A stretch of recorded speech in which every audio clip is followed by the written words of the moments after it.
બોર્ડનું અગત્યનું વર્ષ, તમારી સ્કૂલ લાઈફનું છેલ્લું વર્ષ અને એની પ્રથમ પરીક્ષા બહુ નજીક આવી રહી છે. અને કોમર્સના દરેક વિદ્યાર્થીઓના માથે જો ટેન્શન હોય ને તો એક આ સ્ટેટનું હોય ને કાં ઇંગ્લિશનું હોય. કાં સ્ટેટ અમને નથી આવડતું, કાં ઇંગ્લિશમાં અમને ખબર નથી પડતી. ઇંગ્લિશમાં તો હજી અમે સ્પેલિંગ લખીને ગાપ્પા મારી દેવું, પણ સ્ટેટમાં તો ગપ્પા છે ના મારવા, ગપ્પા મારવાનું કંઈક હોવું તો જોઈએ ને, એ નથી આવડતું. તો એના માટે થઈ સ્ટેટિસ્ટિકમાં 100માંથી 100 માર્ક્સ કેવી રીતે મેળવી શકાય. નમસ્કાર વિદ્યાર્થી મિત્રો, welcome to all of you Vidyakul Gujarati commerce. Yes, આપ સર્વે વિદ્યાર્થી મિત્રોનું ફરીથી એક વખત સ્વાગત છે. અને બોર્ડનું અગત્યનું વર્ષ, તમારી સ્કૂલ લાઈફનું છેલ્લું વર્ષ અને એની પ્રથમ પરીક્ષા બહુ નજીક આવી રહી છે. અને કોમર્સના દરેક વિદ્યાર્થીઓના માથે જો ટેન્શન હોય ને તો એક આ સ્ટેટનું હોય ને કાં ઇંગ્લિશનું હોય. કાં સ્ટેટ અમને નથી આવડતું, કાં ઇંગ્લિશમાં અમને ખબર નથી પડતી. ઇંગ્લિશમાં તો હજી અમે સ્પેલિંગ લખીને ગાપ્પા મારી દેવું, પણ સ્ટેટમાં તો ગપ્પા છે ના મારવા, ગપ્પા મારવાનું કંઈક હોવું તો જોઈએ ને, એ નથી આવડતું. તો એના માટે થઈ સ્ટેટિસ્ટિકમાં 100માંથી 100 માર્ક્સ કેવી રીતે મેળવી શકાય, સ્ટેટિસ્ટિકમાં બેસ્ટ પરફોર્મન્સ કેવી રીતે કરી શકાય, એના માટે થઈ આજનું આ લેક્ચર હું તમારી સાથે લઈને આવ્યો છું, કે જેમાં આપણે વાત કરવાના છે સ્ટેટિસ્ટિકમાં બેસ્ટ માર્ક્સ કેવી રીતે મેળવી શકાય. સૌપ્રથમ વાત કરીએ તો ગુજરાત માધ્યમિક અને ઉચ્ચતર માધ્યમિક શિક્ષણ બોર્ડ દ્વારા જે આપણો અભ્યાસક્રમ નક્કી કરવામાં આવ્યો છે, જે પ્રશ્નપત્રનું માળખું નક્કી કરવામાં આવ્યું છે, એ સંપૂર્ણપણે તમારે સમજી લેવાનું છે. આપણું માળખું તો ફિક્સ છે, બ્લુ પ્રિન્ટ દરેક શિક્ષક દરેક કોર્સ મુજબ અલગ અલગ હશે, પણ તમારે સમજી લેવાની છે. જનરલી અત્યાર સુધીના જે ગુજરાત બોર્ડનો કાર્યક્રમ છે એ મુજબ પાર્ટ 1 ના 4 ચેપ્ટર, પાર્ટ 1 4 ચેપ્ટર, ચેપ્ટર 1 સૂચકાંક, ચેપ્ટર 2 સુરેખ સહસંબંધ,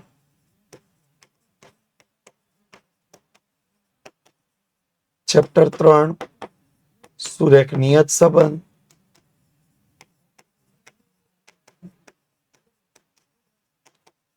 ચેપ્ટર 4 સામયિક શ્રેણી,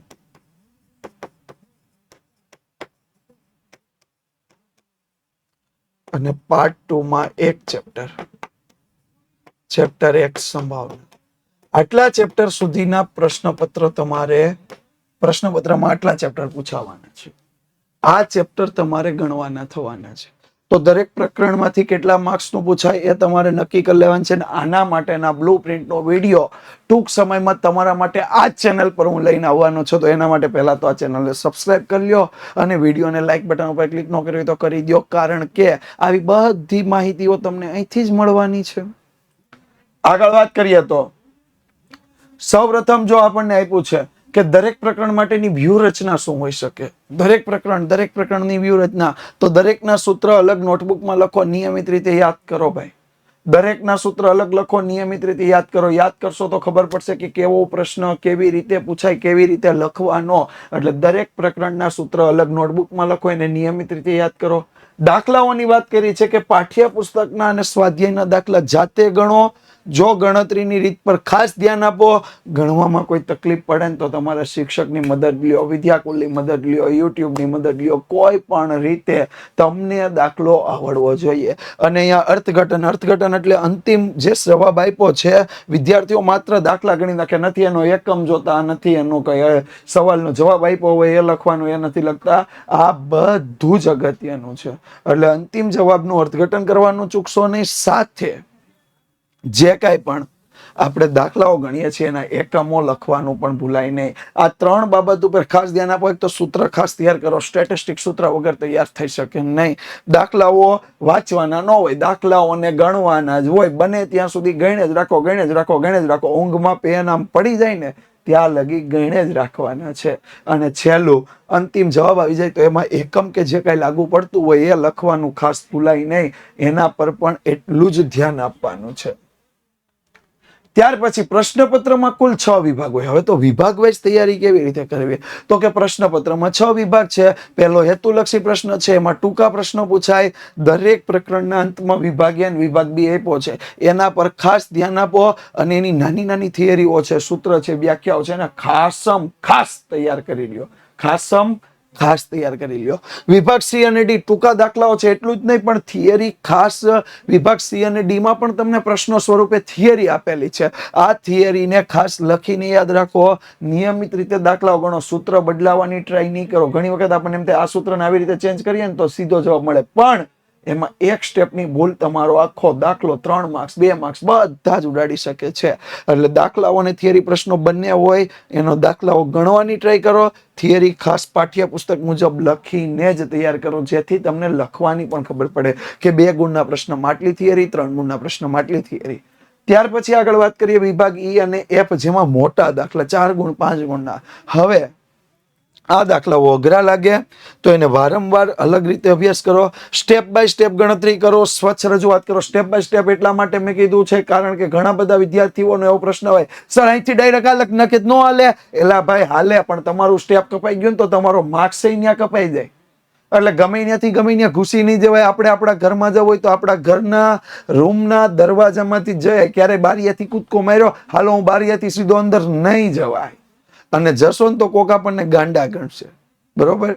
એટલે એવું કામ નથી કરવાનું. સ્ટેપ બાય સ્ટેપ પૂરો દાખલો ગણવાનો છે. કોષ્ટક આવતું હોય તો કોષ્ટક દોરવાનું છે.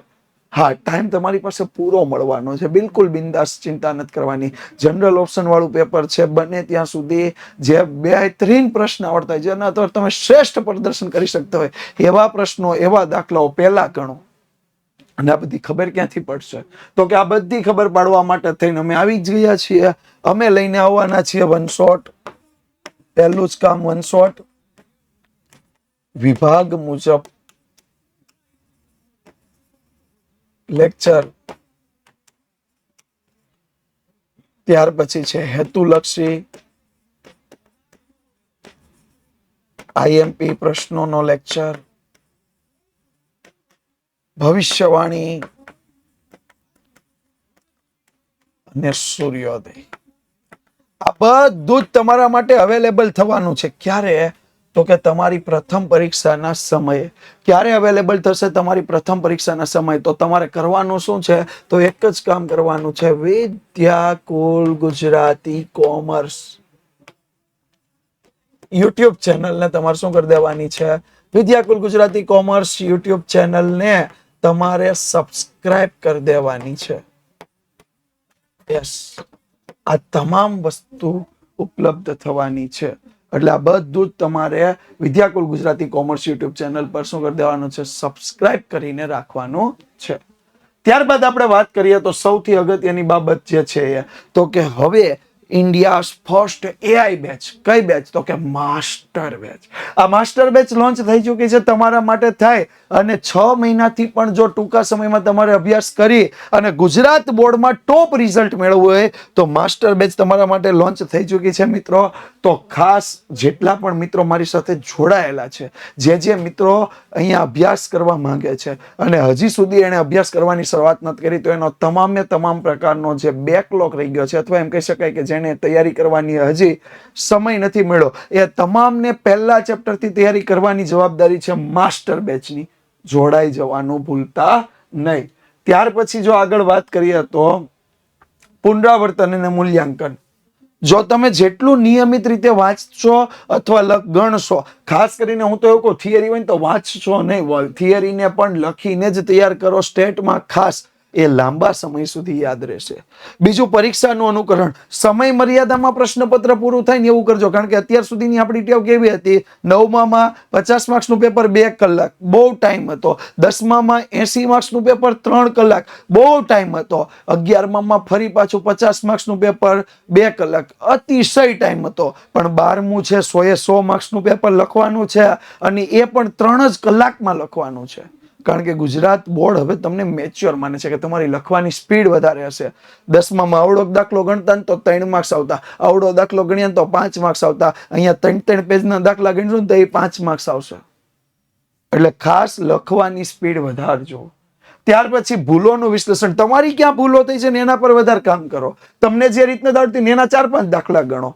એવી રીતે પ્રેક્ટિસ કરો કે જેથી એ રીતમાં આપણી ક્યાં ભૂલ થાય. ક્યાં એકમ લખવાનું ભૂલાઈ જતું હોય ને તો 10-12 વખત દાખલામાં એકમ ભલે જવાબ આવી ગયો 5-6 વખત લખો, જેથી કરીને તમારો એકમ લખવાનું ના ભૂલાઈ જાય. અને ખાસ એનાથી પણ અગત્યની બાબત તો કે સ્વચ્છતા. પ્રશ્નપત્ર પરથી જવાબ લખતી વખતે સ્વચ્છતા જાળવો, કારણ કે ગણતરી જેટલી સ્પષ્ટ હશે ને જેટલી દેખાશે ને એટલા સ્ટેપના માર્ક્સ હોય છે. તમે જો સ્ટેપ નથી કરતા ને, મેં તમને આગળ કીધું એમ સ્ટેપ બાય સ્ટેપ દાખલો ગણવાનો સ્ટેપ નથી કરતા તો માર્ક્સ કપાઈ જાય. કારણ કે બોર્ડ આદર્શ પ્રશ્નપત્ર જ્યારે પરીક્ષકને જ્યારે ચેક કરવા માટે આદર્શ પુરવણી આપે ને તો એમાં સ્પષ્ટ લખેલું હોય આ સ્ટેપના આટલા માર્ક્સ, આ સ્ટેપના માર્ક્સ, આ સ્ટેપના આટલા માર્ક્સ. જો આવું નથી કરતા તો એના ચોક્કસથી માર્ક્સ કપાશે. સમય વ્યવસ્થાપન મેં તમને કહી દીધું. પરીક્ષા ખંડમાં સમયનું યોગ્ય વ્યવસ્થાપન કરતા રહેવું. જે પ્રશ્નો આવડે એને પહેલા પૂરા કરો, ન આવડે એના માટે ટાઈમ લ્યો પણ ગણો ખરા. એક સૂત્ર આવડતું હોય ને એક સૂત્ર મૂકીને દાખલો ગણવાની ટ્રાય કરો. ત્યાર પછી આત્મવિશ્વાસ. આ સૌથી મોટી બાબત છે. તમે કોઈ પણ રીતમાં અટવાઈ ગયા, તમને ખબર છે કે આ જવાબ તો 6.78 હતો ને આવ્યો 6.75, તો મારી કાંઈક ને કાંઈક ક્યાંક ને ક્યાંક ભૂલ થઈ ગયેલી હોવી જોઈએ. તો એ ભૂલ સુધારવી કઈ રીતે? તો એવું કરો કે તમે આખા દાખલાનું કેલ્સી ફરીથી રાખો. ઓવર કોન્ફિડન્સ નહીં, પણ લૂઝ કોન્ફિડન્સ પણ નથી રાખવાનો. ઓવર પણ નથી જવાનું, લૂઝ પણ નથી રાખવાનું. જેમ ઓલું એક વાત છે ને કે હું મારી રીતે શક્ય એવી તમામે તમામ મહેનત કરીશ. બસ આના પર પૂરેપૂરું ધ્યાન રાખવાનું છે. એટલે સકારાત્મક રહો, આત્મવિશ્વાસ રહો, તમારી મહેનતને સતત લાગુ કરતા રહો. મહેનતનું ફળ ક્યારે, કેમ, કેવી રીતે, કયા સ્વરૂપમાં મળી જાય એ નક્કી નથી, પણ મળશે એ ચોક્કસ છે. અને આવી જ મહેનત કરાવવા માટે થઈ અને આપણે શું કર્યું છે તો કે આપણે પ્રથમ સામયિક પરીક્ષાના પ્રશ્નપત્ર અત્યારથી લોન્ચ કરી દીધા. એને તમે જો પરચેસ ન કર્યા હોય તો 97 12 44 45 48 પર કોલ કરી અને તમે આ પ્રશ્નપત્ર વસાવી લ્યો. પ્રેક્ટિસ કરવાની તમને નથી ખબર પડતી તો અમને ખબર છે, એટલે અમે આમાંથી તમને પ્રેક્ટિસ કરી શકો છો. અને એની સાથે આખા વર્ષ દરમિયાન જો તમે વિદ્યાકુલની ભવિષ્યવાણી સિરીઝ સાથે પ્રેક્ટિસ કરવા માંગતા હોય તો આ પણ તમે પ્લાન પરચેસ કરી શકો છો. તો આટલું સરસ આયોજન દ્વારા જો તમે તૈયારી કરશો તો તમારી પ્રથમ સામયિક પરીક્ષામાં તમે બેસ્ટ રિઝલ્ટ મેળવી શકો છો. તો વિદ્યાર્થી મિત્રો, આજના માટે બસ આટલું જ કહેવાનું હતું. ફરીથી એક નવા લેક્ચર સાથે મળશું. અને એક ખાસ બાબત કે અહીંયા મેં બ્લુ પ્રિન્ટ પ્રશ્નપત્રનું માળખું એવું કાંઈ આપ્યું નથી. એ તમને ચોક્કસથી નેક્સ્ટ વિડીયો લેક્ચરમાં લઈને આવીશ. પણ આ ચેનલને સબસ્ક્રાઇબ ન કરી હોય તો કરી રાખજો, કારણ કે એજ્યુકેશનને લગતી કોઈ પણ માહિતી તમારા માટે અગત્યની તો વિદ્યાકુલ ગુજરાતી કોમર્સ તમારા ઘરે, તમારા મોબાઈલમાં, તમારી યુટ્યુબ ચેનલ પર સૌથી પહેલા પહોંચાડશે. તો થેન્ક યુ સો મચ.